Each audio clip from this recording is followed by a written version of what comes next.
کوم خبره را سره کړې وه دا یې خبرې پوښتنه وکړو چې تا موږ سره هغه مطالبات زموږ تر سره نه کړلو نو په 3 فروری باندې یو باقاعده زموږ انشاءالله نوې سټرایک کیږي 3 فروری مونږ د احتجاج اعلان کړی دی خو د 3 فروری نه مخکې به مونږ په ټوله ضلع کې رابطه عوام مهم شروع کوو غټ غټ کلو ته به ځو هغې کې به ګرځو په دوکانونو په حجرو په جوماتونو د لوبو میدانونو ته به ځو ځوانانو سره به ملاویږو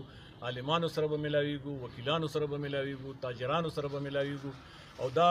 څو ورځې چې دا مونږ ته پاتې دي دا شل درویشت ورځې دا به باقاعده مونږ کار کوو دا سره کومې مطالبې اس پی او ډي سي کومې کړې وې د صوابۍ ضلعې چې کومې لوکل مسلې دي امن و امان د چرس او آیس خرڅ لوډ شیډینګ موږ سره ایسي دغه کې ایسي واپ ډاون په دې کې ناستو په دې کمیټې کې هغه موږ سره دا وعده کړې وه په لوډ شیډینګ یې په ځینو ځایونو کې ډېر زیات کړی دی او هغې باره کې هم چې کوم دی نو مونږ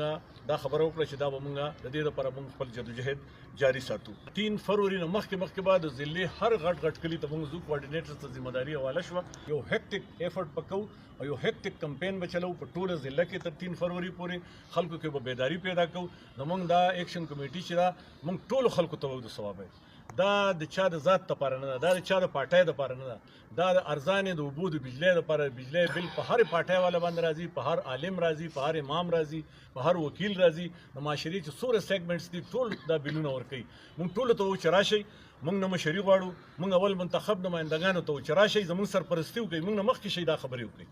مونږ عالمانو امامانو ته وایو مونږ د سیاسي جماعتونو چې دلته څومره دي په صوابۍ ضلع کې هغه ټولو سیاسي جماعتونو مشرانو ته وایو چې تاسو راشئ زموږ سرپرستي وکړئ زموږ نه مخکې شئ مونږ درپسې یو